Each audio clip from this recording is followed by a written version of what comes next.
Hello everyone, welcome back to my channel. आज हम आपको पीवाईक्यू ऑप्शन क्वेश्चन आंसर कराने वाले हैं और क्लास 41 है ये एमपी डेट 6 भर्ती चयन परीक्षा 2024 की तैयारी हेतु आज हम आपके लिए पीवाईक्यूज लेकर आए हैं। चलिए शुरू करते हैं पहले प्रश्न को। और शुरू करने से पहले आप लोग वीडियो को लाइक ज़रूर कर दीजिएगा। आज का हमारा पहला प्रश्न है कि 2,4-D एक सिंथेटिक है। 2,4-D एक सिंथेटिक है। क्या है? ऑक्सिन है, साइटोकाइनिन है, जिब्रेलिन या फ्लोरिजेन है। तो 2,4-D एक सिंथेटिक है, क्या होता है? तो इसका राइट आंसर हो जाएगा ऑक्सिन। ठीक है, ये ऑक्सिन नाम का एंजाइम होता है। ठीक है, चलिए आगे बढ़ते हैं अगले प्रश्न की तरफ, जो कि सेकंड नंबर का प्रश्न है और इसको हम हल करेंगे। गैनांग पोटोमीटर से किसका मापन किया जाता है?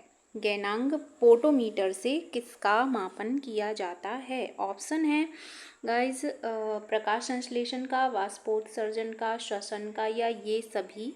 तो गैनांग पोटोमीटर से वाष्पोत्सर्जन का मापन किया जाता है। ठीक है, याद रखिएगा इसको।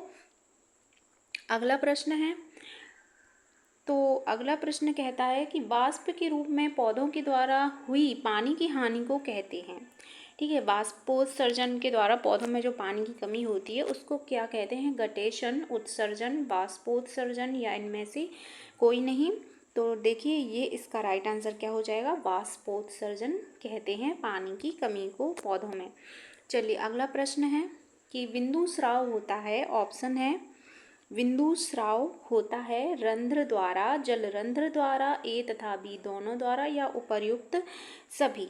तो इसका जो है राइट आंसर होगा बिंदु स्राव जो पौधों की पत्तियों के कॉर्नर से होते हैं वो जल रंध्र द्वारा होता है। अगला प्रश्न है, मनुष्य में निद्रा रोग का कारण है। मनुष्य में निद्रा रोग का कारण क्या है? Trypanosoma, Leishmania, Plasmodium and amoeba. तो मनुष्य को निद्रा रोग की बीमारी किसके माध्यम से होती है? ट्रिपेनोसोमा के वजह से होती है। अगला प्रश्न क्या है कि ग्लोसिना पैलपेलिस, ग्लोसिना पैलपेलिस किसका जंतु वैज्ञानिक नाम है? ऑप्शन है सीसी मक्खी, फल मक्खी, सैंड मक्खी या फिर मे मक्खी। ठीक है, तो इसका जो है राइट आंसर हो जाएगा ग्लोसिना पैलपेलिस। इस सीसी मक्खी को कहते हैं, जो इसका साइंटिफिक नेम है। अगला प्रश्न है, एक स्वस्थ वयस्क व्यक्ति में डैश ग्राम प्रति 100 ml हीमोग्लोबिन रक्त में होता है।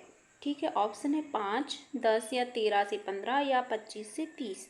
तो ये 13 से 15 मिलीग्राम जो है हीमोग्लोबिन रक्त होता है प्रति 1 ग्राम में। ठीक है, अगला प्रश्न है, हीमोग्लोबिन एक अणु संवहन करता है। हीमोग्लोबिन एक हीमोग्लोबिन है जो अणु संवहन करता है। ठीक है, तो इसका जो है हमारे ऑप्शन देख लीजिए। ऑप्शन क्या है? 4 ऑक्सीजन के अणुओं का, 3 ऑक्सीजन के अणुओं का, 2 ऑक्सीजन के अणुओं का या 1 ऑक्सीजन के अणुओं का। तो ये 4 ऑक्सीजन के अणुओं का संवहन करता है। ठीक है, एक हीमोग्लोबिन का अणु।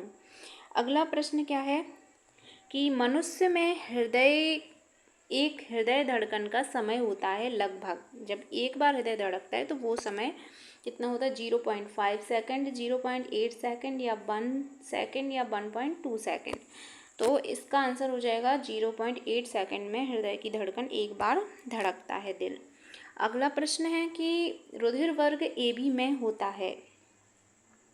रुधिर वर्ग AB में होता है। ऑप्शन है कोई प्रतिजन नहीं, कोई प्रतिरक्षी नहीं, या फिर जामन गुण अनुपस्थित होते हैं, या ये सभी। तो इसका राइट आंसर क्या हो जाएगा? इसका राइट आंसर हो जाएगा कि इसमें कोई एंटीबॉडी नहीं होते हैं, AB में कोई प्रतिरक्षी नहीं होता है। अगला प्रश्न है, किस रुधिर वर्ग के व्यक्ति में एंटीजन A और B होते हैं परंतु एंटीबॉडी कोई नहीं होती है? ऑप्शन है O, AB या B या A।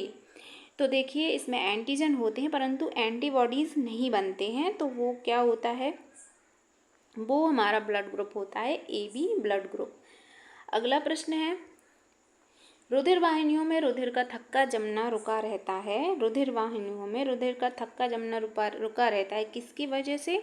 एल्बुमिन या फिर हेपेरिन द्वारा, ग्लोबुलिन द्वारा या फाइब्रिनोजन द्वारा। तो इसका जो है कि राइट आंसर क्या हो जाएगा, हेपेरिन के द्वारा। ठीक है, हेपेरिन के द्वारा रुका रहता है। अगला प्रश्न है, निम्न में से किसने हार्मोन शब्द का गठन किया था? चार्ल्स डार्विन ने, AR बेलिस ने, EH स्टार्लिंग ने या A वाइजमैन ने? तो इसका राइट आंसर क्या हो जाएगा कि हार्मोन का शब्द का गठन करने वाले जो वैज्ञानिक थे वो EH स्टार्लिंग इन्होंने नाम दिया था। अगला प्रश्न है, पीनियल क्या है? एक बाह्यस्रावी ग्रंथि, एक अंतःस्रावी ग्रंथि या एक पाचक ग्रंथि या एक वसाकाय? तो पीनियल जो है, पीनियल कौन सी ग्रंथि कहलाएगी? ये एक अंतःस्रावी ग्रंथि कहलाती है। अगला प्रश्न है, अम्लीय मृदा में उगने वाले पादप कहलाते हैं हेलोफाइटस, हीलियोफाइटस, ऑक्जेलोफाइटस या सेमोफाइटस? तो अम्लीय मृदा में उगने वाले पादप क्या कहलाएंगे? वो कहलाते हैं कि ये होते हैं ये होते हैं ऑक्जेलोफाइटस। ठीक है, ऑक्जेलोफाइटस पादप होते हैं। अगला प्रश्न है, अगला प्रश्न पे आते हैं हम कि जीवों एवं पर्यावरण अन्योन्य क्रिया के अध्ययन को कहते हैं। ऑप्शन है पारिस्थितिकी तंत्र, पारिस्थितिकी या फिर पादप भूगोल या पादप समाज विज्ञान। तो जीव एवं पर्यावरण में अन्योन्य क्रिया के अध्ययन को कहते हैं पारिस्थितिकी। ठीक है, अगला प्रश्न है, एंजाइम अनुपस्थित होता है किसमें? कवक में, वायरस में, स्लाइम मोल्ड्स में या बैक्टीरिया में? तो कवक जो एंजाइम अनुपस्थित होते हैं वो वायरस में अनुपस्थित होते हैं। ठीक है, अगला प्रश्न क्या है कि माइकोप्लाज्मा किस जगत से है? जो माइकोप्लाज्मा है वो किस जगत से है? मोनेरा, प्रोटिस्टा, कवक या प्लांटी? तो माइकोप्लाज्मा मोनेरा जगत से होता है। ठीक है, अगला प्रश्न क्या कह रहा है, अपवर्तन के नियम का प्रतिपादन किया था? किसने किया था? मैक्सवेल ने, हाइगन ने, न्यूटन ने या स्नेल ने? तो स्नेल लिखा है ये, तो इन्होंने अपवर्तन के नियम का प्रतिपादन किया था। ठीक है, अगला प्रश्न क्या है कि रेफ्रिजरेशन में प्रयुक्त यौगिक है नाइट्रोजन, द्रव अमोनिया क्लोराइड या द्रव फ्लोरीन? ठीक है, तो जो रेफ्रिजरेशन में प्रयुक्त होता है वो कौन सी गैस होती है? द्रव अमोनिया। ठीक है, इसका आंसर हो जाएगा द्रव अमोनिया।